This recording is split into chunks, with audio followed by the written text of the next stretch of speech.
I drive my car up to the lake as if there's someone to awake. I haven't been to bed for days, I live in a twilight haze. And I set my heart to the setting sun, and I hope that no one else has done it. And the drinks are never far, open up the bar.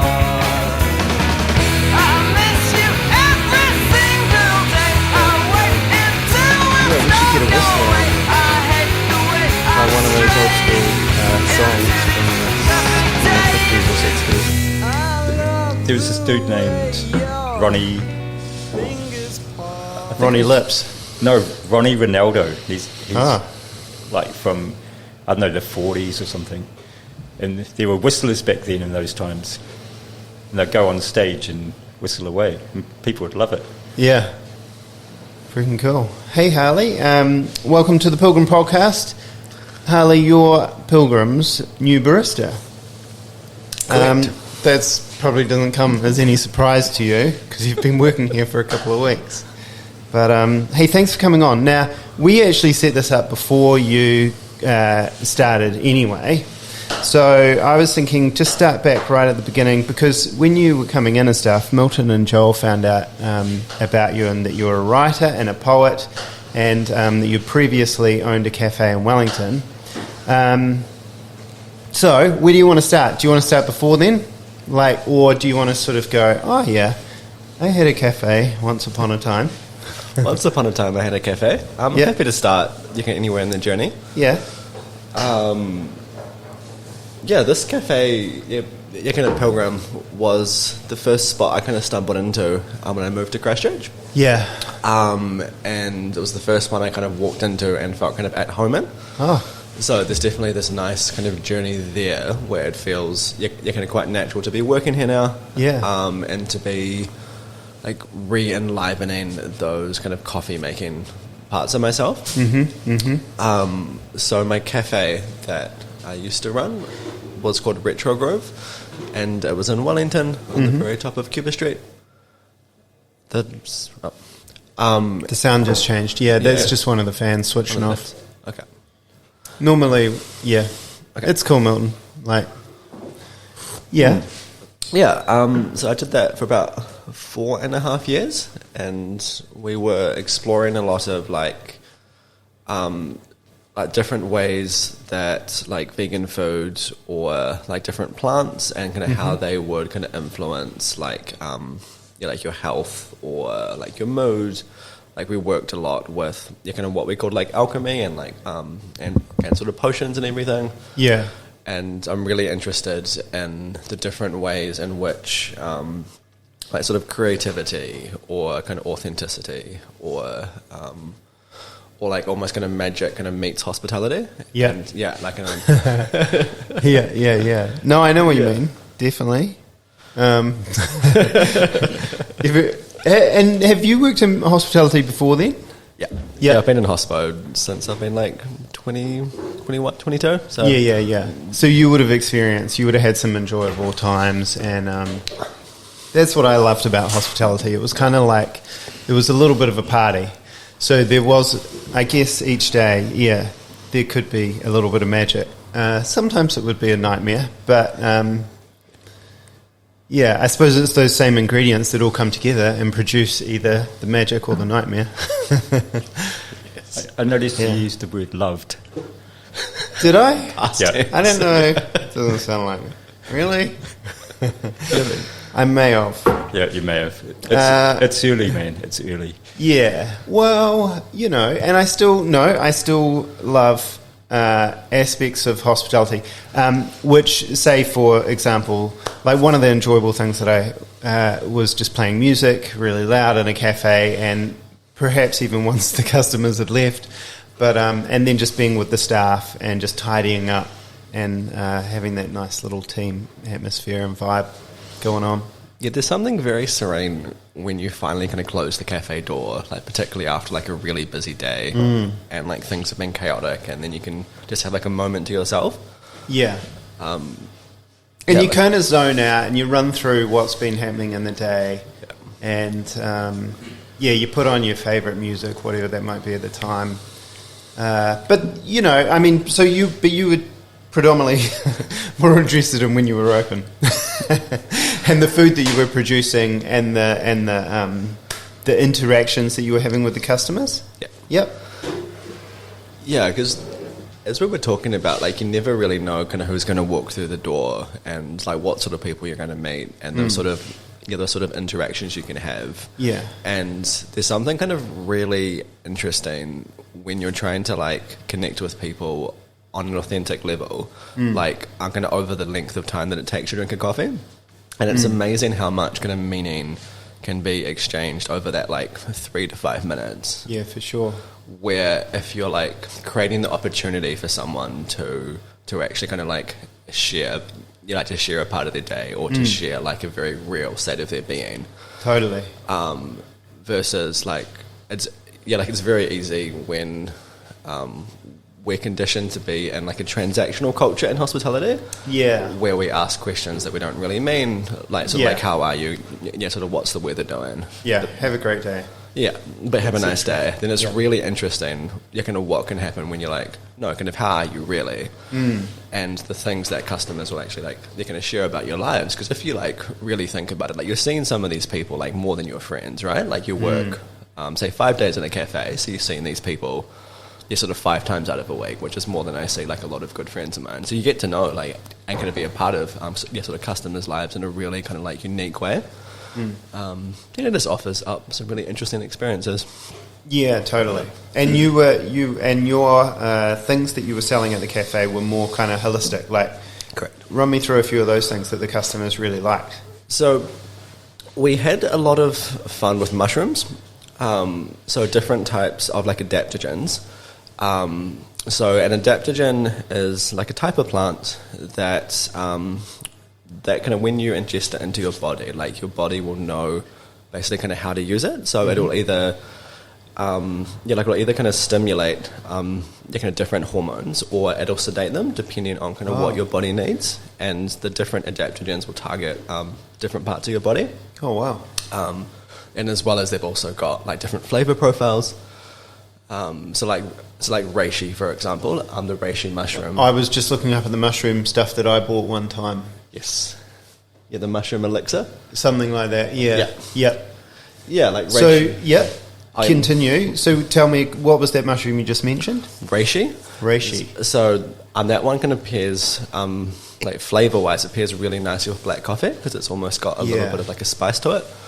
And then it's just... I can't quite remember the exact specific properties it has, but it's just kind of like, just overall kind of good for you. Yeah.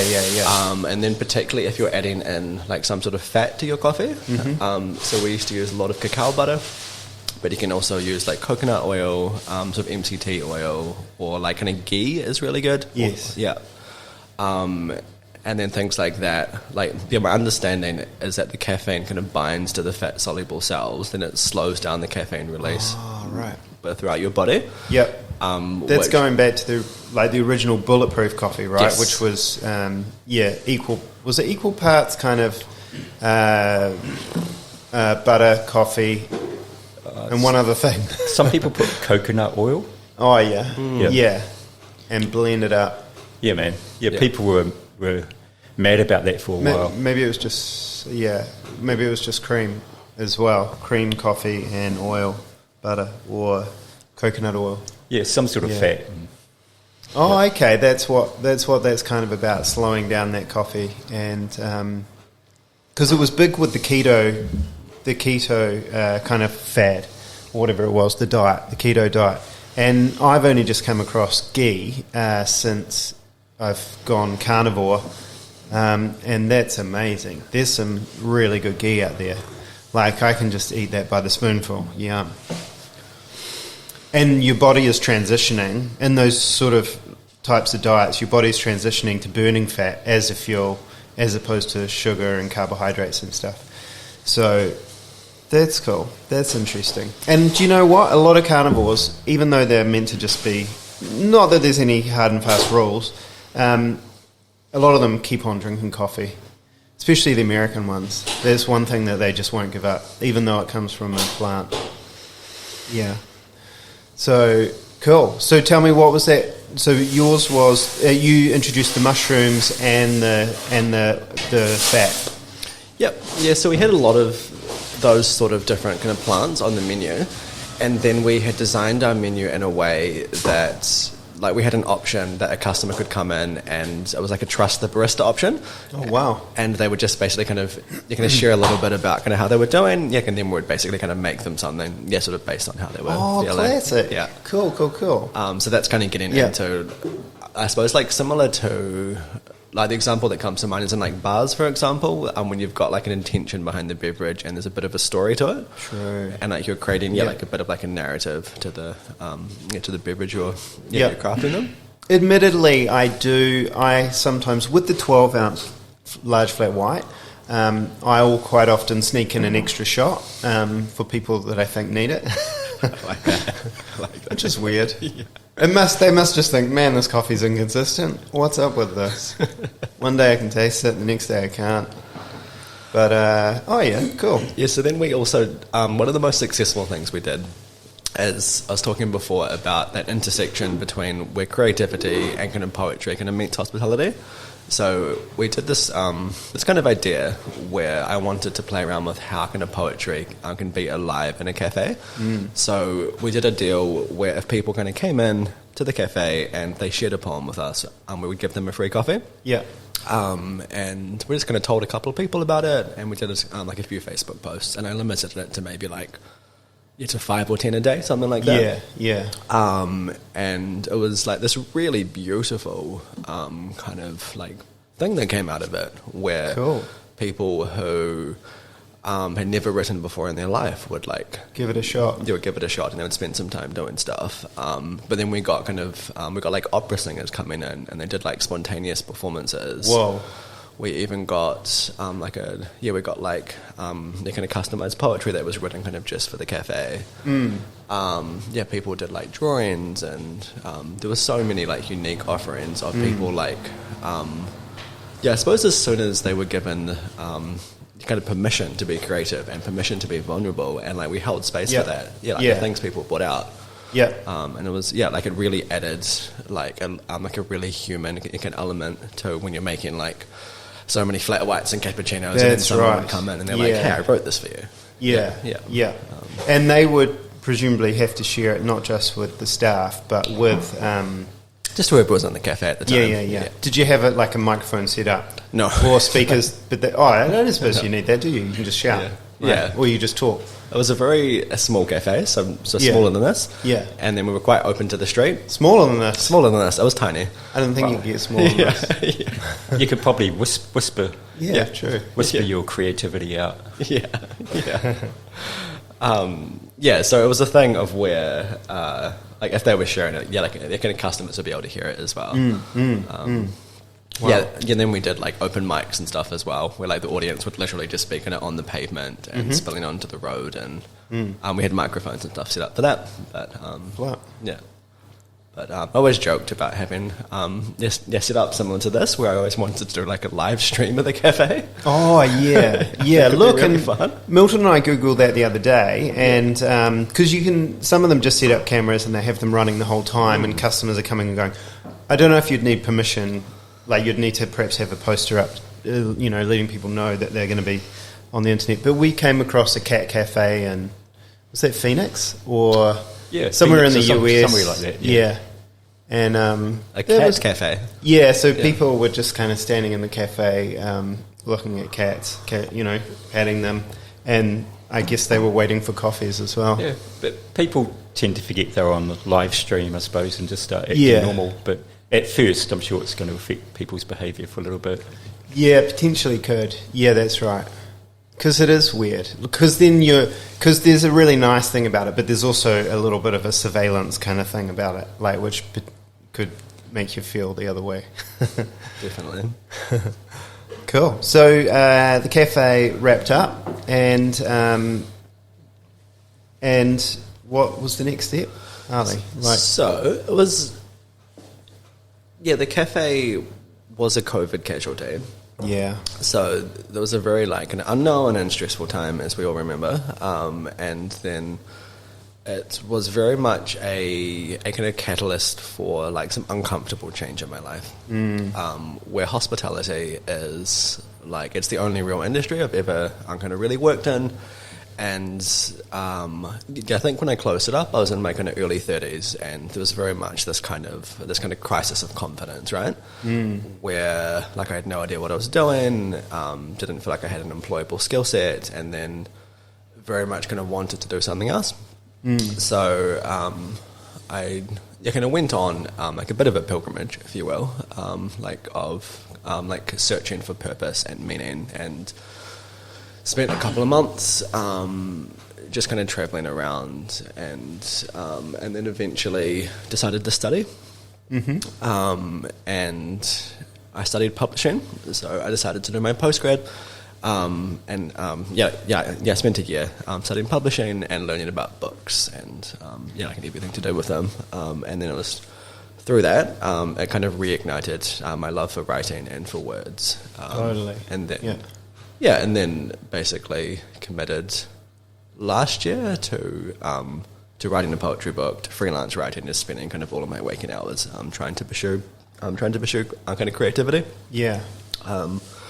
And then it's always that kind of balance of finding like enough time to work and make a living, but then finding enough time to spend on your art and to be kind of chasing your craft. And That's right. I've never pursued creativity. Well, I kind of have. I guess I was doing a bit of clothing work and different things.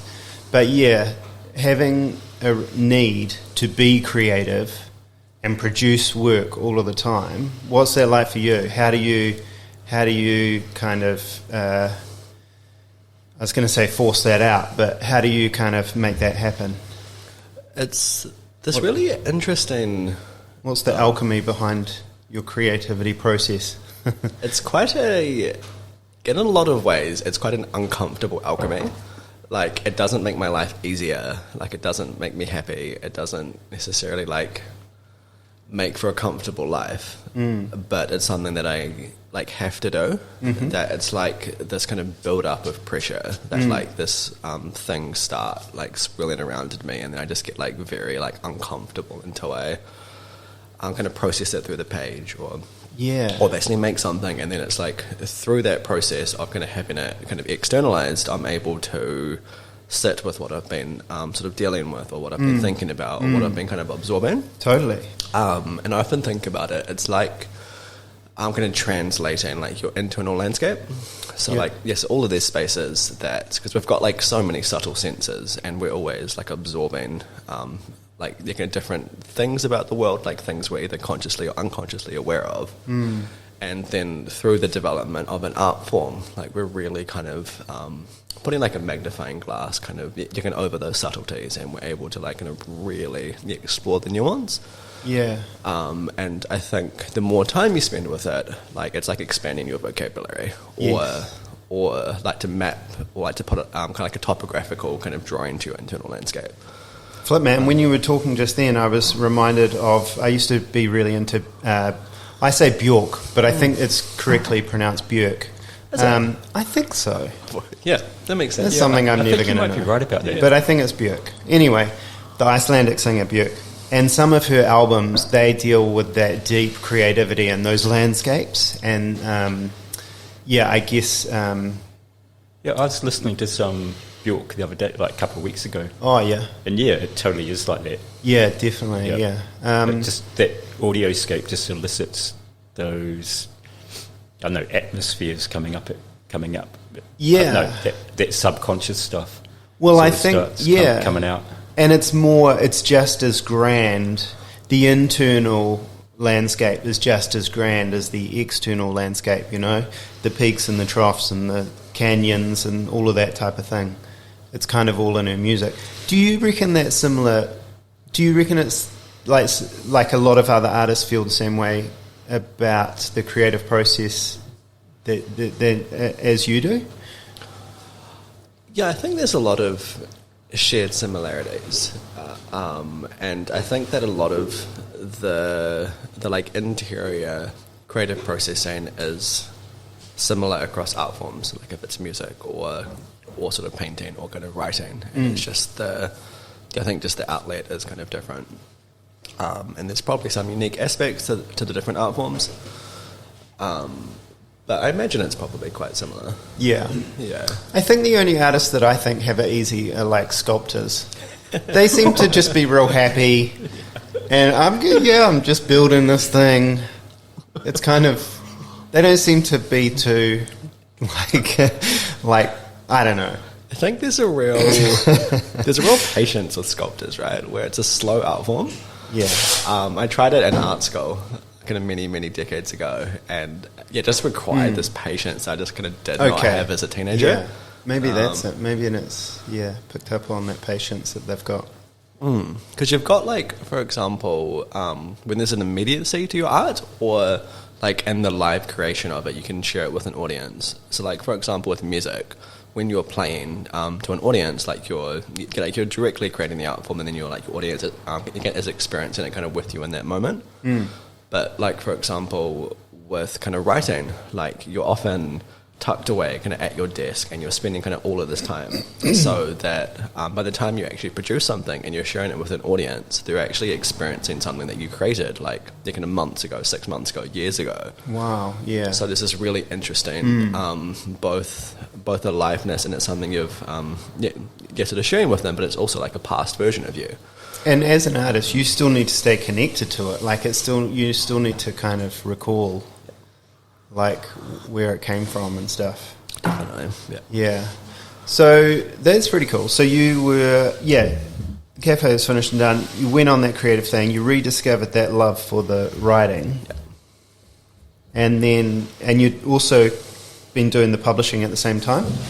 What did you learn from that? And like the publishing course, like what was your kind of takeaway after you? Is publishing something possible, or is it kind of, was it a bit disillusioning knowing all of the effort that goes into it, or is it kind of like, hey, there's a real opportunity here? There's real opportunities there, and it's a beautiful industry that it's really nice kind of learning around the amount of energy and effort that gets put into kind of very small details. So like understanding the influence of, say, for example, like paper stock, and the different, like, I'm going to tactile feel of like the way the book feels in your hands, and that weight, and like if it's a more kind of like kind of granular or textured or like smooth feeling kind of in your hands. And it's like kind of all of these things that have been intentionally designed. You're going to have a very kind of subtle and kind of subconscious effect kind of you're kind of on the book as a product, or kind of on the reader's experience. And I think this applies to a lot of design, but it's like kind of when it's done kind of really well, like we don't notice it. But it takes an incredible amount of skill to get to the point kind of where your design is like is almost invisible. Yeah. And like through publishing, it was like you're kind of really getting to kind of like wormhole into these kind of minute details, and to do it in an environment where other people kind of also shared this fascination for say like the width of margins in a book, or like different types of font or something like that, or for example, in kind of typography, there's like the word kerning is like the space in between kind of individual letters. There's theories to like different ways to apply that, and you can go to like so much detail. Wow. I guess that's what happens with something that was, when was the printing press? When did that come around? A while ago. It was the Gutenberg press. Was the first printing press. I actually don't know what time period. Milton. See if you can find it. But it's been around for a while, right? And so now it's kind of, it's been thought about for a long time. I guess the press was very much something that kind of revolutionized the world, right? And it was a massive. And because before that, you kind of being kind of literate, it was quite like a privileged thing, and it was like through the press that the dissemination of kind of information was available, and kind of more and more people learned to read as it was more available. It's one of those dimension changing, world changing things. Yeah. changing the dimension of our reality. 1440. 1440. Man. However, there must have been a lot of written material just done on scrolls beforehand, but it was just the nature of the mechanical reproduction of things, like the mass production. Yeah, for sure. There's really interesting. This is a bit of a tangent, but there's a really interesting author called David Abram, and he wrote this book called Spell of the Sensuous, and he explored the origins of kind of printing and kind of written words and its influence on kind of human consciousness, and he talks about so the history of the alphabet, and our English letters. It kind of comes from the Hebrew like a Alphabet.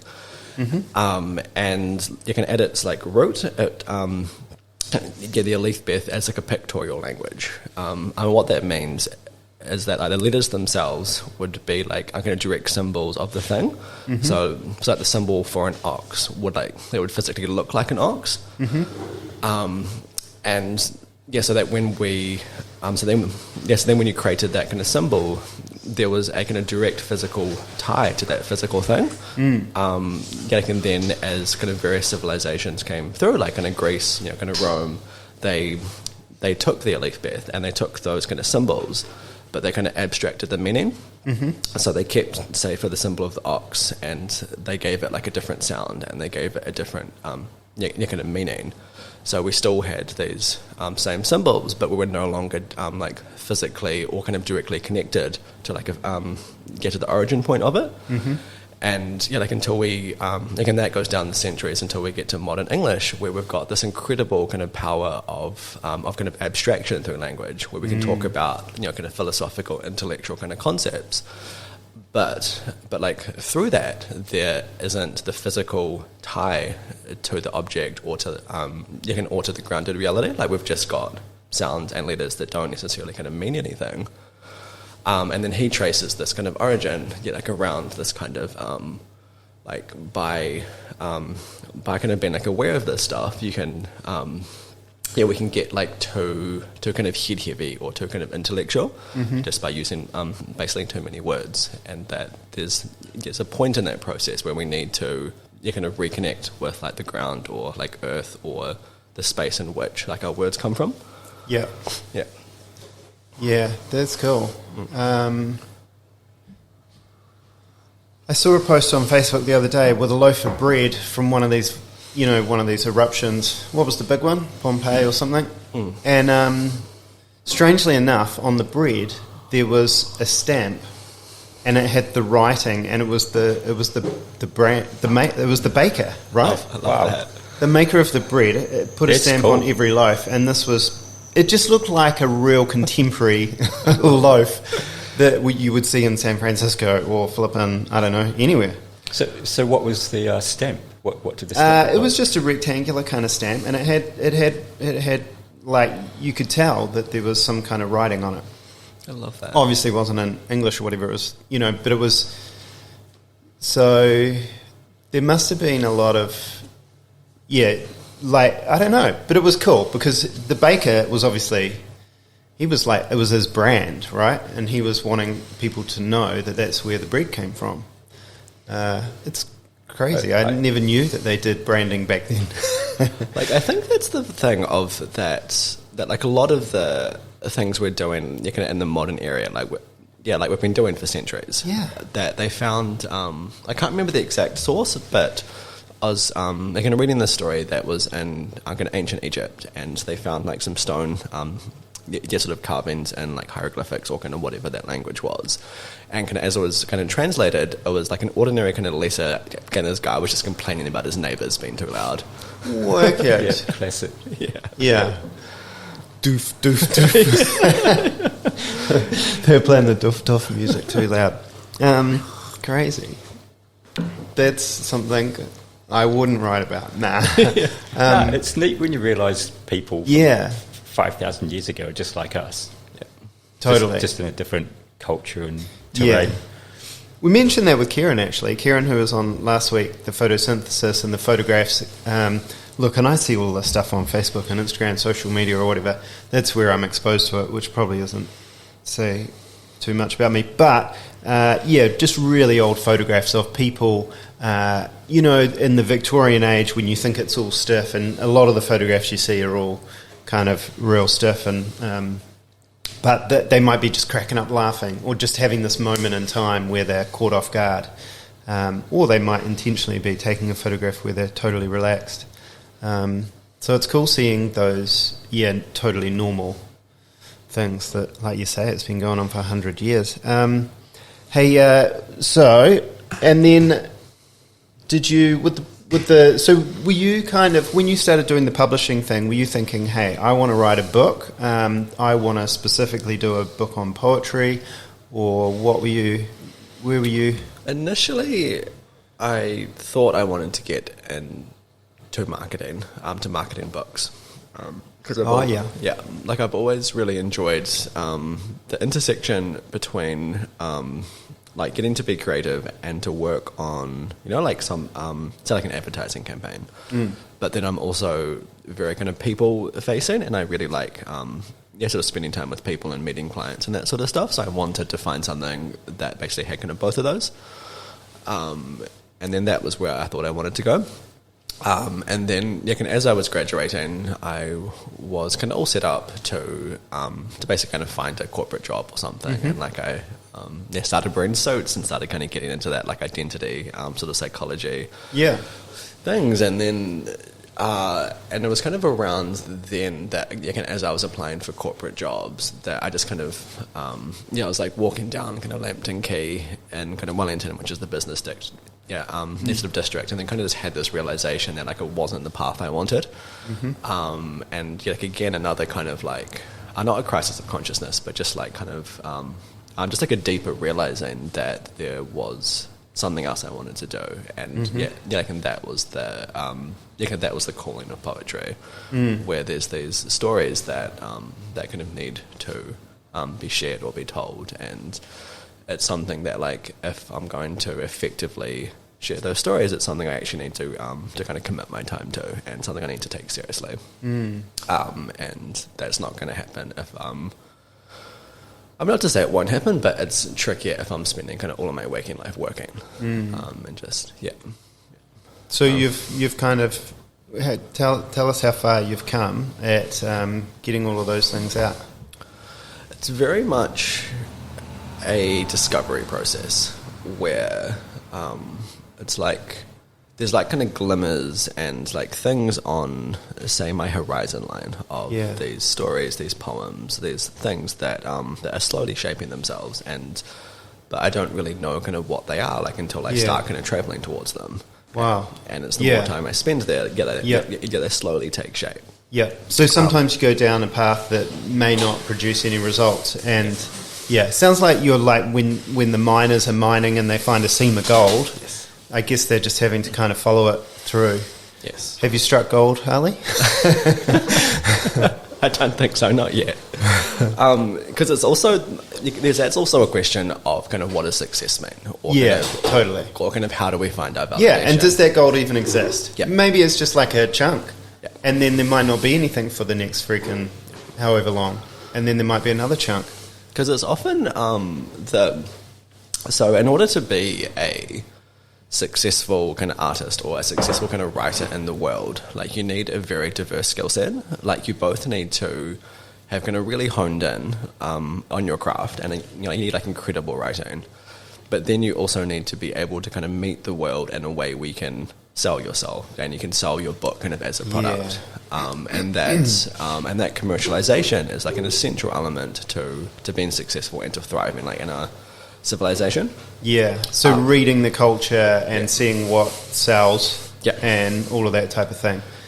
But also you must have a desire to actually get what's inside of you out. And so do you have to go through you produce a certain amount of material, 20 pages, and you get one sentence type of thing? There's definitely a kind of refining process where you're amassing material, and they call it drafts in writing. So you'll have your first draft where you're just getting kind of all of your messy and your ugly thoughts down, and it's it's going in like 100 different directions. And then you can, when that's done, like you can come back in a different state of mind, in a different state of consciousness, and you can read and you can sit with what you have, and then you can kind of refine, and you can rewrite, and you can redraft. And then a lot of pieces of work that are actually shared with the world have gone through 5, 10, sort of 15, 20 kind of redrafting processes. Yeah. And there's that interesting piece I was reading about kind of Mary Oliver, who is a very famous kind of nature poet, and she was saying that some of her poems would go through 50 drafts. Right. And when I read that, there was very much this kind of confrontation of it's like kind of like the question of kind of, are you prepared to keep kind of rewriting and rewriting 50 times until you get something that is ready? You can tell there's a bit of pain in that that's yeah. And I think we also know when we are rushing something to market. Mm-hmm. So if we're kind of like tuned into what we're doing, and we have something, and we know there's substance there, like we know something's good. Yeah. And we just kind of, we want to release it to the world, and we want that validation, we want that feedback. Yeah. And I think I found this a bit more like in my youth, that I would really want that instant feedback system. Mm-hmm. And I would release things that like a part of me knew they just weren't ready. Yeah, they just weren't kind of like, they're kind of well-rounded, or, yeah, and that's a very kind of interesting kind of process of like slowing down, and you're kind of learning the patient, and kind of learning to refine, and kind of waiting and kind of listening to those subtle energies of until something is actually ready to be released. But that can take years. Yeah. And you're right. Like there's different energies at different stages of life that must affect that massively. It's Definitely. like you're so connected with the interiority of your own being, and watching all the ebbs and flows. There's a real connection there, which a lot of people probably don't have. I mean, that creative process, it sounds kind of overwhelming and a little bit dangerous and dreadful and amazing all at once. Yes, I think it's all of those things. Yeah, like it's dreadful, sure. but also amazing. That's like, I think it very much encompasses the full spectrum of like the human experience, and like you can't aren't going to shy away, or you can't kind of turn away from anything. And I think kind of in that, like it's a deeply painful, or like kind of like a full-bodied, but the experience where you both get these incredible highs of like, kind of heavenly energy, or you also get like very like depths, kind of like grief and tragedy, and I think you need to basically experience all of that. And so I was talking with kind of Milton the other day about this, sort of at work, and we were talking about that I find. Why weren't you working? I know. Don't tell Dave that. Get into some of the conversations we have at work. No. But I find that like the happier like I am in my life, like the less I create. Because there's not this pressure, or there's not this need to get to process what I'm doing. Right. So, and I think like a lot of kind of great art in the world has been kind of made through suffering, or so that question of it's like, how do you live a happy life, but also you kind of make great art? Is really interesting. I suppose, Peterson and different people, they're like kind of, they put happiness back in its place, and they're like, guys, this isn't something to be, something to sort of die for, happiness. It's like we should be looking for adventure and challenges and meaning and things like that. They're way more enduring kind of principles than happiness. Happiness is sort of like looking for, I don't know, something that's sort of, that's kind of more fleeting, and perhaps, it definitely has its place, but maybe it doesn't have some of the same things that anchor. I don't know. That happiness thing is kind of sold through the consumer culture. Buy this, be happy, totally. All that sort of stuff. I mean, of course, there's a place for it, but you kind of got to navigate your own journey. I think the idea of having, it's kind of like, if you related it to consumerism, like profit, this profit that just keeps on going up and up and up and up and up. What do they call that? Can't remember. It's this exponential kind of growth. for the shareholders. And it's kind of like, well, yeah, we've sold that idea that happiness potentially is just this exponential growth of whatever. But yeah, it's kind of unrealistic and not even kind of true. Yeah. So the reason why, doing art and stuff and looking at this, like this dreadfulness, I was wondering why it's kind of dreadful. Like, I was thinking maybe it's because you're looking inside yourself and you're afraid of what you might find, and maybe you're also afraid of what other people might think. I think it's... Maybe, I don't know, like rejection. I was sort of trying to work out, because, yeah, I don't know. I can feel it, what you're talking about, but... It's dreadful in the sense that we feel everything. Yeah. And I think even without an art form, yeah, we feel everything. Get at least at some level kind of our of our awareness. And I think that in like our modern culture, it is very easy to like to separate ourselves from the depth of our experiences. That like another big stifler of kind of creativity is kind of too much comfort. Yeah. So like at the book The Prophet, has this really good section around comfort, and it's talking about like houses as kind of as these temples to comfort. Yeah. And that the more the more we spend on say like a really nice kind of lush bed or a really nice kind of comfy couch, and we just get like softer and softer, and we create these more kind of luxurious sort of experiences, that we get so far away from that kind of like raw edge, or we become almost fearful of kind of any sort of like discomfort. That, like, for example, some of the times where I've felt the most alive have literally been kind of out in the middle of nowhere, kind of wild campaign, and I've just got like a tarp and a sleeping bag between kind of me and the earth and the stars. Yeah. And it's quite a physically uncomfortable experience, but there's a certain amount of kind of life and kind of potency that comes from that. Yeah. And yeah, there's something like that edge is kind of very hard to find when we sleep too much indoors, or we sleep in like too comfortable a bed or something like that. And I think there's this like fine tuning or like a balance between kind of when we need to rest and we need like kind of sanctuary, because we need that as well. Yeah, we need these like kind of private retreats from the world to rest. But I think there's also that kind of paying attention to when we also kind of don't need that. Totally. But there's so many dynamics to navigate and balance. And that's right. Wow. Yeah. But it's true. I mean, even this podcast and podcasting in general has become so super popular, and it's become very polished, and it's become very content sort of oriented and looking after the audience. And, it's kind of like movies. If you watch a movie that's been produced like now to one that was produced 30 or 40 years ago, the 40-year-old one is just going so freaking slow. There's no special effects. And it's like, how did I enjoy that movie back then when you've got these modern movies which are just pinging off freaking all different kind of emotions and special effects and stuff. And yeah, there's that tendency for us to just move in that direction, to make everything glittery, to make everything... I mean, social media is the classic example.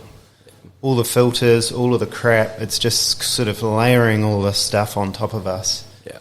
So you're kind of stripping it back and going right back. And it makes me wonder kind of where it's leading. Yeah. That, like, my life isn't kind of better with social media. It's kind of leading away from... Well, it's leading away meaning, from... almost. Yeah, totally. And away from being in your body that you're talking about before. But I think the whole thing's a natural process, and that it'll all work through. Yeah. Yeah. Hey, so on your poetry journey, you've got a wee book here. Mm-hmm. You've got a poem, presumably in it. Did you want to hear some poetry? Yeah. Go for it. Cool. Hit us with a poem. I will share something from my laptop, which is almost dying. So I guess hopefully the battery life will last. So this is from the manuscript I've been working on for the past year and a half, which is called Wild Altar. And this poem, Could you say that again? Wild otter. Wild Altar. Altar. Yep. Altar. Altar. Yeah, it's my English, sorry, my Kiwi accent. So this poem is called Beneath the Blackbird. I speak to the sky about the things that pass through my thoughts. Even if I only receive the silent passage of clouds across the blue, it is enough. I am thinking about patience and kindness, and the way even trees will bend as if in prayer towards the sunlight. Flowers will open and close before I settle into the necessary slowness of this conversation. A blackbird rustles in the leaves, searching for sustenance beneath the dirt. It is perhaps a passing thought, but I am seeking something similar to stillness, like the way wind rests in the air. My thoughts disappear with the blackbird, and I do not think to catch them. It is enough. End poem. I was still getting to the stillness of it. And No, that's freaking awesome. Yeah, It's amazing what words can do. Yeah. Like they just wash over you, and then it's casting a bit of a spell. yeah, and it's kind of like I was thinking. Remember when I made you those coffees, and I made you the bitter one and the sour one, so you could taste it, and those bad ones, the flavour stayed in your mouth and it lingered for a long time. Whereas that was kind of, there was a balance to it and there was a sort of a speed and the words were, and it kind of just was there and then it wasn't kind of. My mind definitely got stilled and I was like going into my guts, into my body. And Beautiful. like that, you know how words create reality. Yeah. Yep. Yes, I think that was what we were talking before about with David Abram and like the words and the symbols at like some point like along the evolution they're kind of connected to the things themselves that they're talking about, and then the way our like imaginations work and stuff like that, like the things that say like a word can be a spell or it can be like a conjuring, and like we're calling that particular thing kind of into our kind of being or kind of into our atmosphere. And there's a real kind of subtlety in that sometimes we use words kind of too casually or kind of too colourlessly, and we're working with these incredibly kind of like powerful things or that we don't have enough kind of gravitas around kind of when we're calling them in. Yep. And I think that like a poem, for example, when you need to like kind of balance like how much space something takes up on a page, like you're really aware if you're kind of calling something that you shouldn't be. Mm-hmm. Yeah, if that makes sense. Totally. Yeah. Oh, totally. Look, Yeah. I mean, I can think of someone like losing their temper and being real angry, and they just explode and they swear and they chuck out these words which are designed to harm someone else. And it's just, and like you say, we just kind of slip into patterns of communicating and using our words that could be, just not that great, not that healthy maybe. And look, Bianca, who was on here a while ago, she was doing this mind-body connection and the lightning process, but they had something called neuro-linguistic programming, where, you took a real careful look at the way that you spoke to yourself and the words that you used to describe, I think, your past, your present, and your future, because those words, have an impact. And they can, if you think you're a failure, and that's always, I've always been a failure in my past, I'm a failure in my present, and in the future I'm going to be a failure as well. Man, I mean, how kind of condemning and powerful is that in a horrible way? Yeah. Definitely. Yeah, I think like our thoughts have power, and Yeah. we so easily get into these like you kind of loops, be they positive or negative. Yeah, like things of like, oh, I'm shit, or like I don't know how to do this. Yeah. And I think that really plays into, say, for example, when you're trying to like become a professional writer, and you have to have a very realistic relationship, kind of with rejection. And it's a huge part of being a writer. And there's this interesting kind of dynamic between, like, you both need thin skin, but also thick skin. Like, you need the thin skin in your kind of creation process, where you need to be able to, like, Right.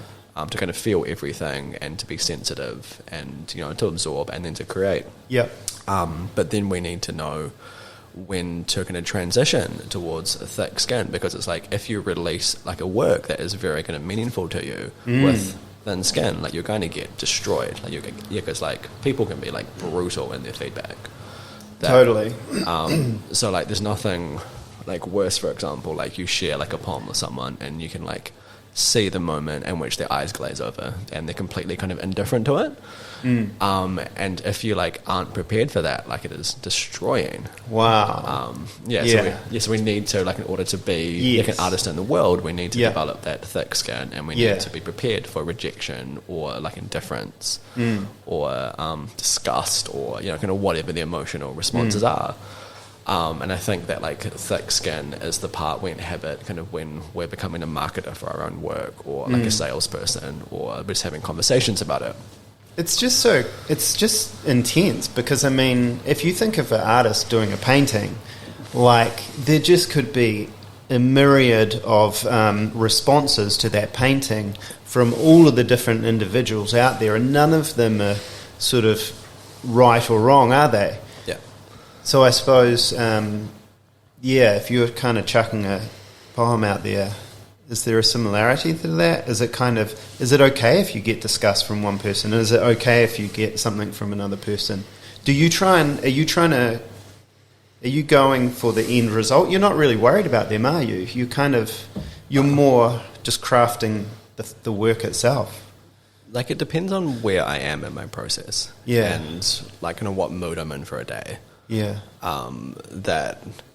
For whatever reason, like on kind of some days it'll be absolutely fine, and I'll love sharing work, and, you know, I can handle kind of whatever the response is. But then on other days, you're just like more fragile, for example, and you can get, you know, like a rejection letter from a publisher, like they're kind of at the wrong time, for example, and you're just not kind of prepared for it. I mean, what you're describing is what everyone's kind of going through on some level or another. Yeah. And I mean, but I suppose a lot of us, we're building up kind of the old school walls, and we're creating a thick skin so we don't get hurt, or, you know, we can cover up previous kind of wounds or scars and stuff like that. Yeah, definitely. It's kind of complex. Everyone's shifting through that, though. Even like someone who is super corporate. Yeah. And definitely. whatever. Yeah. We're all exactly the same. Yeah. But I guess we go through our individual variations of the same stuff. Yeah, and I think the really scary thing is that, like, if you're kind of caught off guard with when you're kind of sharing something meaningful to you, and you just get the wrong response at the wrong time, it can stop you from then kind of like, you can, in that persistent space, like you can really kind of like kind of turn away from wanting to share your vulnerability with the world, or kind of wanting to share your meaning with the world, and you can stop submitting to publishers, you can stop reading poetry in public, that sort of stuff. And it's a very like real thing of that, like a, you know, like I think a lot of us at some point kind of in our lives, like you know, like if it's in school or through like our upbringings, we have these little parts of ourselves that kind of close off for protection. Yeah. That, like, for example, when I was growing up, like, my parents very much wanted me to be a plumber or like a tradie, to have a profession that I could live through and create like a reliable income, and, you know, and that sort of stuff. And I often imagine like what it is like when you've got a kid who is an artist, and, like, you know, they're never really going to be financially self-sufficient, or, you know, whatever. It's got to be like an interesting experience from them, like from the parents' point of view. Yeah. But like through kind of no fault of their own, like like your parents can easily like you kind of subdue kind of creativity before it has a chance to bloom. And there's that interesting pace of kind of where you just need the persistence and you need to keep kind of, you're going to keep turning towards it. And it's like, and like a lot of our civilization kind of, it doesn't want us to keep turning towards That's our right. fullness. Maybe it makes the culture feel uncomfortable, makes the people who have sort of subscribed to that culture feel uncomfortable. Yeah. I love it when I come across or hear about someone like an old school farmer who's been farming the land for 50 years, and he's also got a chainsaw and he does these crazy sculptures, or he has this, there's a real practical kind of bloke, say maybe it is a plumber, and then back at home he's tinkering around doing something totally creative. And we all have that capacity. And I think it's a beautiful thing when we explore it. And like, for example, I think it's got a real role in kind of hospitality and like in a cafe culture as well. Which I think is why I enjoy like experimenting with different kind of beverages and using different ingredients, because you get to like, you kind of bring a bit of your creativity or kind of bring a bit of your fullness kind of into something that is quite a repetitive like thing. Like, because we're making like, you get hundreds of coffees a day. And, and it can be nice to have something where like you're mixing it up, or you get to play around with a new sort of combination of something. I think I mix it up in the conversation maybe, but perhaps not in the actual practical making of the coffee. But it's a good idea to probably do that as well, offer people something new. It's even offering yourself something new, right?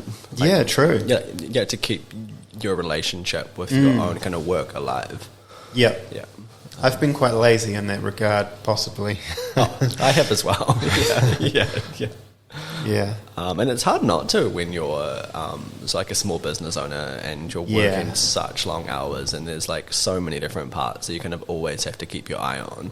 I think this idea that everything becomes monetized and you look at everything from that perspective, that one perspective, it kind of kills stuff. Like it chokes out the opportunity for growth and things. You're right. And it's really like, I'm still figuring this out of how to find the balance between you kind of necessary money making, but kind of also keeping yourself kind of creatively alive. And it's a very delicate balance. I guess you could have some of it must be, but so some of it's a little bit sort of suffering and despair and stuff like that. But also you could have potentially a lot of fun, right? Like you could see yourself a challenge. Okay, I'm going to write a book of like humorous poems. Which would just be intense, right? In the same direction, in a different direction, but in the same intensity. It could be really challenging. Definitely. I think that's something I always need to remind myself, that like I'm doing this because I love it. And it's like it's like no one else is making me do it. Like I'm doing it because it's a genuine love, and it brings a lot of joy and meaning to my life, and I feel like myself when I'm writing. I probably should have more fun with it, and I should write more humorous. Because we do the serious. We do become so serious. Real serious, which is the bad thing of being too adult. Definitely. And that's that beautiful childlike creative state that we can sort of bring up in us again. I've got a book of boring postcards. It's just it's like one of these little books. It's a coffee table book probably, and it's just got all these boring postcards in it. But it's kind of really dry and sort of serious. But it's also just really funny because I don't know, it's just so stupid. Some of the postcards are just so freaking boring. I love that. And obviously a postcard is usually when people go away on holiday and they buy a postcard and they send it back to their family or whatever, or they used to. And so what's an example of something on one of those postcards? Some of them are just like shopping malls, like 1950 shopping malls in England where there's like, it's just this awful paved kind of area with a bit of seating, and there's one or two people kind of sitting there eating something, and others are kind of more holiday pictures. One of them I remember is just like all these freaking caravans on a beach, and they've circled this. Someone who sent the postcard has circled one of them and go, "This we were here," or something like, "This is the caravan that we stayed in," and just real silly stuff, you know. I love that. Yeah, it's. I guess that's the old Instagram postcards. Yeah, I guess so. Old school. Yeah, yeah. Yeah, there's a lot of stories to be told, and like a lot of art to be captured just through kind of ordinary moments. Yeah. It's often where some of our most kind of beautiful experiences are. Just like, and kind of not taking something too seriously. Because presumably that's like highly relatable. Yeah. Yeah. Yeah. Because it's so difficult. I always like to look at what's the purpose of something, and it's kind of like, well, what's the purpose of poetry? And what's the purpose of this, that, and the other? And art, what's the purpose of art? I don't know if anyone's ever answered that. But I mean, obviously part of it is connecting with other people, right? Yes. There must be an element of it. There must be an essential element there which involves creating something that someone else will be able to perhaps connect to on some kind of... Maybe you can't control how they connect to it, but... yeah, because otherwise you would just always keep it inside, right? Yeah, definitely. And there's a very interesting thing in, say, like a well-crafted poem where you've got like your both kind of high concept and kind of low concept going on. So like your low concept kind of being like a very kind of relatable detail of like of these postcards you're talking about, like having like a caravan, like that's your low concept. It's something we can all relate to. Yeah. And then like your high concept is, say, like exploring some sort of like philosophical or kind of universal idea of like, say for example, how the caravan, I don't know, could represent like, you know, kind of temporary homes or conformity, yeah, because there were so many of them on the beach, and conformity and like a little slice of kind of paradise, or kind of adventure. That's right. It could be adventure for some people, and then that kind of challenge of a good poem to both you're going to get it like incredibly you're kind of simple, but cool, kind of also like a lot of your kind of high concept meaning. Yeah, I felt that in that poem that you read. I definitely felt that. I knew that there was something going on between those two things. Yeah. Because there's birds freaking everywhere, right? Yes, exactly. I run over them all the time. No, no, I mean, yeah, there's these beautiful creatures scurrying around the place. Going to tie that back to that coffee experience we're talking about, kind of when you made me the sour coffee and the kind of bitter coffee. Yeah. So like, for example, if you've got kind of too much high concept, it's like this kind of sour experience where it's like, it's intellectually kind of interesting. Yeah. But we aren't connected to it, and we can't travel with it. We don't see it. Yes. And then if it's too much kind of low concept, it is like bitter and it's just a bit boring. And like we can just have a surface level detail, and like it's not a good experience. And then like a really good poem is there's like a coffee where like it's got this like it's full bodied. There's the right level of kind of acidity, and it's hitting your different kind of flavor profiles. Yeah, and then it's both like incredibly simple, but it's also really hard to do. Yeah, that's right. Yeah. So Milton, it's time for you to share your poem with us. I haven't got one. Okay. Yep. Right. Have you? We can make one up. I mean, have you got one, Dave? Not really. I do have something that I was going to share with you, Harley, which is a bit embarrassing. But I wrote something ages ago, and it's just like 2 lines. But it was, and I need to remember it. I am beginning to awaken, and it's the speed of love that makes me smile. And that was the only... I wrote that yonks ago when I was young. I'm beginning to awaken, and it's the speed of love that makes me smile. I think that's what it is. I love the way that you can... Because Harley said to me, if you can remember your poems or remember a few sentences, you can play around with them, how you say them and put them across. And it comes across in a different way. Yeah. But I think I wrote that when... I was young, and I was I probably used to write quite a lot as well. But that's the only thing I can ever remember. And I thought, that's cool. Like, I knew that it was sort of special. Yeah. But other than that, I didn't. So I am beginning to awaken. Yeah, and it's the speed of love that makes me smile. I didn't steal it, did you? Did I? No, I don't think so. This was pre-internet, right? Yeah. Okay, let's critique this. Yeah. There's a look of disgust on your face, Harley. I'm already beginning to feel insecure about it. No, it's a really beautiful bass. Yeah. But man, I mean, imagine it just freaks me out the amount of work that would go into writing something like the length and breadth of what you read out before. So like, for example, that first line, I am beginning to awaken.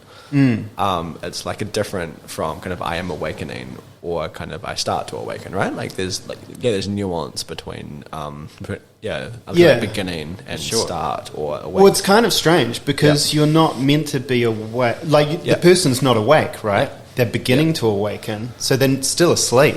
Yeah. So it's kind of you're writing it. So he's not asleep because he couldn't write that. Or he couldn't think that, or he couldn't experience that. So he's talking about another awakening. Yeah. When I say he, I mean me. So you're talking about another awakening, and then you find out in the next sentence that it's love that you're awakening to. Yeah. Yeah. Anyway. Well, I think it's really interesting because it's it's like kind of you can also kind of read that as it's kind of love as the awakening process, where like it brings us into the fullness of our experience. Yeah. And then like in that last line, like it's with smile, like that's the low concept, that's the detail we were talking about. Yeah, true. You've got the high concept of the awakening and love, and then low concept of the smile. So it's weird, because do you feel like you own your poetry, or does it kind of? That's a very good question. It's a very good question. That's a very kind of like yes and no. Like there's the very kind of complicated kind of copyright answer where it's the kind of commercialization. Of course. It's poetry as a product, and then you kind of 100%. Yeah. Like in New Zealand copyright law, like as soon as we kind of create something, like we own the copyright to it. Like we don't have to apply for anything, that sort of stuff. It is different if you have to kind of if you have to prove that you were the first one that created it, because you basically you have to do that through the courts, and it's an expensive process, and that my understanding is that effectively, if someone has more money and more kind of clout than you, they can kind of steal your shit, and if you can't afford to go to court, you can't do shit about it. This takes all the fun out of it. It does. But kind of then there's also the kind of philosophical side to that of. Do you own you like your process, or I often think about it that like the creative process is for the artist, it's for me, that that's a very kind of like intimate relationship I have with the page, but then kind of when the poem is finished, I'm no longer kind of as attached to it, and like I don't as soon as something is out in the world and the poem kind of can enter someone else's lives or they read it, it's like I don't own that experience, right? No. Like, like you can't own someone else's experience of art. And I think like we can be precious about it, I think, and it's like trying to put our signature on everything, or like what we're talking about with that kind of baker. Just centuries ago, I've kind of putting our stamp on everything we do, and we can try to do that, but there's a certain extent where like things enter the world and they take on a life of their own, and that's right. We can't own that. You can, nor should we, really? No, that's right. Yeah, you're right. It's kind of like opening a box of butterflies or something. It's like, there they go. Hey, do you want to read one? Do you have another poem that you could read us? Because we're going to have to wrap it up soon. Okay. So this is a poem that I wrote a couple of years ago, and it's called "Celebration of the Dawn." And it felt kind of relevant, because this podcast, we start recording at kind of 5:30 in the morning, and we're getting up in the pitch black. To come in. That's the suffering, Harley. That's the suffering. So, celebration of the dawn. You are potent. You are potent, even when the moonlight wanes and catches on the canopy of the trees. May you gather your strength through pine needles, thistles, and rock. Even now, the insects are working on their incantation. Allow your voice to join the choir, Do you cling, skin tight and snug, to the soft blankets of sleep? Allow your voice to speak. Let the weight of your thoughts walk upon the earth. Start by walking home. Allow your footsteps to caress the dirt. If you pause at the river's edge, may you weave water to your lips and sip from the known recipe of a prayer. Allow your blessing to be carried upon the air. Your breath travels with you, and you rise with the dawn. May you remember the way home. Ooh. Yeah, there's definitely something you're kind of carving out, eh? Like you're bringing it to the light. Yeah. Yeah. It's like you're uncovering something, hey? Yeah. Yeah. Yeah, That's intense. Yeah, there's very much this. I was just kind of realizing there were some parallels with this one and the earlier one I read of exploring kind of prayer and these kind of internal things that we're kind of reciting to ourselves, or we're trying to bring something forth or something like that. Yeah, And we're taking responsibility for ourselves. yeah, And like, we're the only one who can. It's just quite creating an autonomy. Because we are kind of strangers in a strange land to some degree. And we have to navigate that. Cool. Well, Harley, thanks for coming in, sharing those poems. I'm going to put all the links to your work in the description. And yeah. Yeah, thank you for having me. Now we can have breakfast, and you probably go home for a few hours and go to sleep. Yeah, so I also start work in a couple of hours. Yeah. What are you doing today? Working at Pilgrim. Yeah, all day. Try the fish. It's been a pleasure. Breakfast before you go? Oh yeah, go on. Yeah, Yeah, man. Sweet as. Sweet. Okay, thanks, Tim. Thanks. Yeah. Bye. Bye.